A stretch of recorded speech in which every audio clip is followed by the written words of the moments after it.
અંબાજીમાં વન વિભાગની કામગીરી સામે અનેક સવાલો ઉઠી રહ્યા છે। ગરીબોના ઘરો પર બુલડોઝર, રિસોર્ટ માલિકોને આશીર્વાદ, આ સવાલ સૌથી મોટો સામે આવ્યો છે। વન વિભાગની હદમાં ઉભેલા વનરાજી રિસોર્ટને લઈને સવાલ ઉઠ્યા છે। પાડલિયામાં ગરીબોના ઘરો તોડી પાડવામાં આવ્યા છે। રિસોર્ટ સામે કાર્યવાહી નહીં કરવામાં આવી। અભયારણ્યની જમીન હોવાનું ગરીબોના ઘરો ધ્વસ્ત કરાયા। ગરીબોના ઘરો સામે બુલડોઝર ફેરવવાનું તંત્ર કામ કરી રહ્યું છે અને જેને લઈને વનરાજી રિસોર્ટ અંગે પણ તંત્રનું મૌન સામે આવી રહ્યું છે। વનરાજી રિસોર્ટ સામે બુલડોઝર ફેરવનારું તંત્ર કેમ મૌન છે? જાગૃત નાગરિકોએ રિસોર્ટ સામે પગલાં ભરવા અનેક રજૂઆતો કરી છે। આરફોને રજૂઆતો કરવામાં આવી છે, પરંતુ હજી સુધી પગલાં નથી લેવામાં આવ્યા, જેને લઈને અહીંયા મોટો ભ્રષ્ટાચાર થયો હોય તેવો આક્ષેપ થઈ રહ્યો છે। તંત્ર તરફથી રિસોર્ટને રક્ષણ મળી રહ્યું હોય તેવા આક્ષેપો થઈ રહ્યા છે। વન વિભાગ અને રિસોર્ટ માલિકો વચ્ચે મિલીભગતના આક્ષેપ પણ કરવામાં આવી રહ્યા છે। જે પાંછા ખાતે વનરાજી રિસોર્ટ બનેલો છે એના બાબતે અમે અવારનવાર રજૂઆત કરી છે કે આ રિસોર્ટ જંગલ ખાતાના અંદર એમણે દબાણ કરેલું છે કે જે એના 3 રૂમ અને 3-4 જેવા રૂમ છે અને સ્વિમિંગ પુલ એ જંગલ ખાતામાં એનું દબાણ છે, પરંતુ આજ દિન સુધી એના પર કોઈ એક્શન લેવામાં નથી આવી। અમારા દ્વારા આ બાબતે ઉપર સુધી રજૂઆત કરવામાં આવી છે, પણ એના પર હજી બી કોઈ એક્શન નથી લીધી। તો અમને ક્યાંક ને ક્યાંક એવું લાગે છે કે ભાઈ આમાં કોઈ મોટા માથા ઇન્વોલ્વ હોય, તેથી આના ઉપર કોઈ એક્શન લેતા નથી અને દબાણ દૂર કરતા નથી। કાંતિભાઈ ખરાડી આપણી સાથે સીધા અહીંયા જોડાયા છે। સર, આપનું સ્વાગત છે। મારો પહેલો સવાલ આપને કે લોકોની આટલી રજૂઆતો છે છતાં પણ રિસોર્ટ સામે કોઈ કાર્યવાહી નથી થતી, એટલે અહીંયા સ્પષ્ટ સંકેત એ જાય છે કે વન વિભાગ અને રિસોર્ટ બંનેની કોઈક અંદર મિલીભગત છે। બિલકુલ કહી શકાય છે કે આમાં લેખિત અને મૌખિક અને દર સંકલનમાં મુદ્દાઓ આવતા અને દર વખતે આ ચર્ચા થતી હોય। સંકલન એટલે ગુજરાતની મિની કેબિનેટ કહેવાય જિલ્લાની એવા સંજોગોમાં ધારાસભ્ય પોતે પણ રજૂઆત કરે, ગામના લોકો પણ રજૂઆત કરે, આજુબાજુના વિસ્તારના આગેવાનો રજૂઆત કરવા છતાં પણ આટલા ટાઈમથી મેં પણ બહુ લાંબા ટાઈમથી રજૂઆતો કરવા છતાં આ સરકારને વહીવટી તંત્રનો આંખો નથી ઉઘડી, એટલે ધીમે ધીમે આ લોકોનો પાપનો ગળો અત્યારે ફૂટી રહ્યો છે। અહીંયા પોંછાની અંદર વનરાજ રિસોર્ટ હોય, એના જે બાજુમાં વન વિભાગના ઓછામાં ઓછા 4 આરએફઓ પોતે સરકારી નોકરી ચાલુ છે। એવા સંજોગમાં પોતે આરએફઓ અહીંયા જો પેટ્રોલ પંપ બનાવતા હોય, એ પેટ્રોલ પંપની મંજૂરી કેને આપી હતી? અને એકદમ જો વનરાજ રિસોર્ટને કાયદો લાગુ પડે છે, તેવા પેટ્રોલ પંપને કાયદો લાગુ પડે છે, એના જ બાજુમાં બહુ મોટું બોધકામ હજુ ઘણા બધા મુદ્દાઓ છે। અહીંયા અંબાજીની કોરે મોરે રહેતા લોકોને નડી રહ્યા છે। બાજુમાં અત્યારે શિવ શક્તિ સેવા કેન્દ્ર ખોલવામાં આવ્યું છે, બહુ મોટું બોધકામ છે, એ પણ કેની રેમ નજરે ખોલવામાં આવ્યું છે?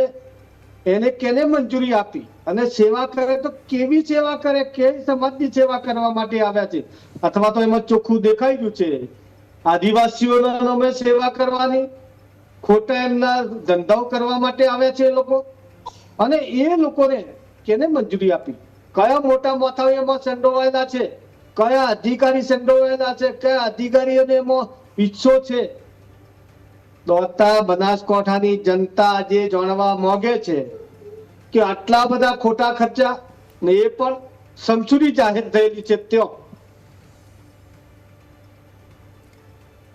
બિલકુલ કાંતિભાઈ,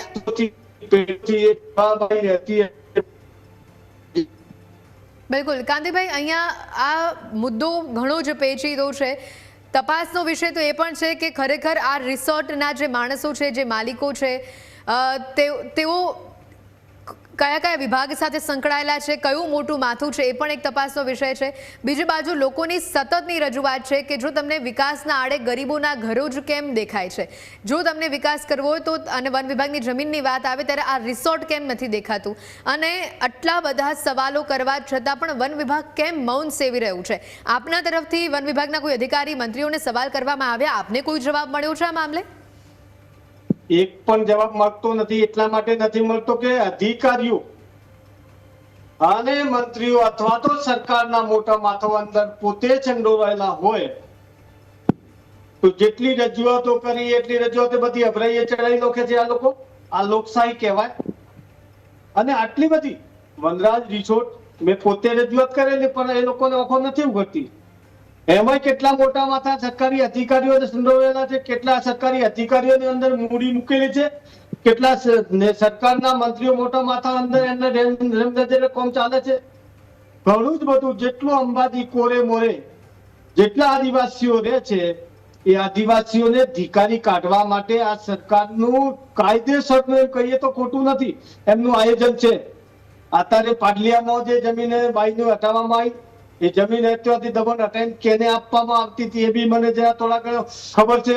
આજુબાજુ વિસ્તારની અંદર કેટલા અધિકારીઓ જમીન ખરીદી લીધી છે, એ આઈએએસ અધિકારીઓ જમીન ખરીદી છે, કેટલા રિસોર્ટો બનાવ્યા છે. હું અત્યારે એમ કહું છું આ ઉષા અગ્રવાલનું જે સેવા કેન્દ્ર છે એ કેના અંદરમાં આવે છે, કેની એમાં તો મારો સીધો પ્રશ્ન છે, ગુજરાતના ગૃહમંત્રીને સીધો પ્રશ્ન એટલા માટે છે, તમને કઈ રેમનજર છે તે તમે એમને આટલો સાથ સહકાર આપ્યો છે? આખું અંબાજીની કોરે મોરે રહેતા આદિવાસીઓ અથવા તો આદિવાસી માતાજીના જેટલા પૈસા છે એક વ્યક્તિને ઉષા અગ્રવાલને કયા અધિકારીએ કયો એમનો સંબંધ છે, કઈ એમને બેન છે કે કોણ છે, કયા અધિકારી એમ તરીકે એમને આપ્યું છે, એનો શું અધિકાર હતો?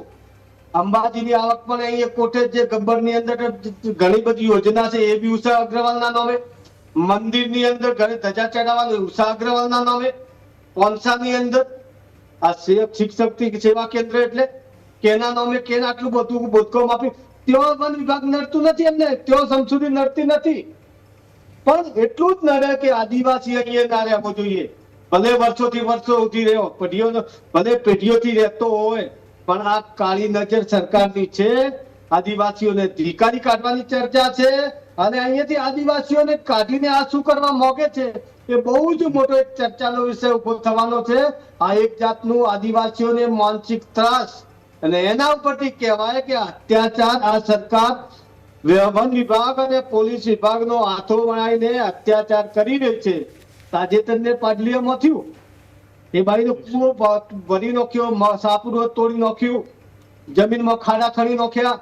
એ કૂવો ખાલી પૂરવાનું ખાલી બોનું છે, મકાન સાપુરો તોડવાનું બોનું છે, ખેતીની જમીન ખાડા ખણવાનું બોનું છે. એ જમીન ખુલ્લી કરાવીને કેને આપવાની એમને વિચારવું જોઈએ. પણ હવે અંબાજી આજુબાજુ અમીરગઢ હોય, દોતા હોય, હડાદ હોય, પોસીના હોય, ખેડબ્રહ્મા હોય, આદિવાસીઓને ચોરે ને ચોપટે હવે આદિવાસી જાગૃત થઈ ગયા છે કે તમે તમારી જગ્યા તમે રહ્યો, આદિવાસીઓની જગ્યા આદિવાસીઓ છે, વર્ષોથી છે, પેઢીઓથી છે, એમને સંછેડવાની જરૂર નથી. ને શા માટે એમને અત્યાચાર કરો છો? શા માટે એમના ઉપર ત્રાપ મારીને લઈ લો છો?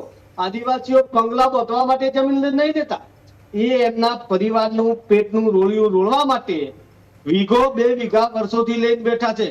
અને અહીં એ બી લઈ લેવાની, થોડી ઘણી લઈને બેઠા એ બી લઈ લેવાની, આદિવાસીઓને ધિકારી કાઢવાનું, ઉદ્યોગપતિને લાઈન બેહા દેવાના. આ સરકારની એટલી બધી નબળી નીતિ છે કે આ આદિવાસીઓ પર અત્યાચાર ગુજારી રહ્યા છે એવું કહેવાય છે. કાંતિભાઈ, અહીંયા આખા પ્રશ્નને લઈને હવે આપના તરફથી જે કોઈ આવેદનપત્ર આપવામાં આવ્યું હોય, કોઈ લેખિત રજૂઆત કરવામાં આવી હોય તો તેના પુરાવા જો આપની પાસે હોય તો એકવાર આપ અમારી સાથે ન્યૂઝ કેપિટલની ટીમ સાથે શેર કરજો. અને હવે આવનારા દિવસોમાં આપના તરફથી જો હજી પણ યોગ્ય જવાબ આમાં નહીં આપવામાં આવે તો કેવા પ્રકારની કાર્યવાહી રહેશે? ઘણી વખત ક્રમ નંબરથી હું ચાલુ કે મારા વિસ્તારની અંદર ખાન ખનીજના મુદ્દાઓ ઘણી વખતે ચર્ચા લેખિતમાં, મૌખિકમાં, સંકલનમાં, અંબાજીની અંદર માર્બલો છે, લેખિતમાં મૌખિકમાં ચર્ચાઓ થયેલી, વનરાજ રિસોર્ટને કાયદેસર લેખિત માહિતી માંગવામાં આવી તો છતાં પગલું ના ભરવામાં આવ્યું. ચોથો મુદ્દો અત્યારે આજે શિવ શક્તિ કેન્દ્ર સેવા કેન્દ્ર છે, એક ફોર્મ એમાં રજૂઆતો છે, એ જન સરકારમાં નહીં લેવામાં આવતું. અત્યારે જે અધિકારીઓ પોતાના અહીંયા નોકરી કરે છે, રંજર તરીકે નોકરી કરતા 4 અધિકારીઓ નોકરી અહીંયા નોકરી કરતા એ જ પાછો પેટ્રોલ પંપ બનાવે છે, એ જ કાયદો વર્તી રહ્યા છે. તો શું એમના બદલે સરકારને કાયદો લાગુ નથી પડતો? આ હું એટલા માટે કહું છું, આધાર પુરાવા છે, સંકલન એટલે સરકારી છે, એ આધાર પુરાવો છે. ધારાસભ્ય લેટર મારફતે માહિતી માંગવામાં આવે એ સબ એક પુરાવો છે. મારા વિસ્તારને ખોટું બિનકાયદેસર થઈ રહ્યું છે, એમાં હું એમ કહું કે ભાઈ તમે એસઆઈટી ટીમ રચના કરો, પણ કેવી? અસ્થાનિક તો નહીં જ, કહીએ તો આખી લાઈન ચાલતી હોય, ફૂટેલા ઢોલ કહેવાય મારા ગામડાની ભાષામાં. એ પોતે ચોરને સાવકાર નહીં કે એ ચોરને એ એવું જ કરવાના કે એમનું છે એક તરફે જ નિર્ણય લે, પણ એસઆઈની ટીમ એકદમ નિકાલસ રીતે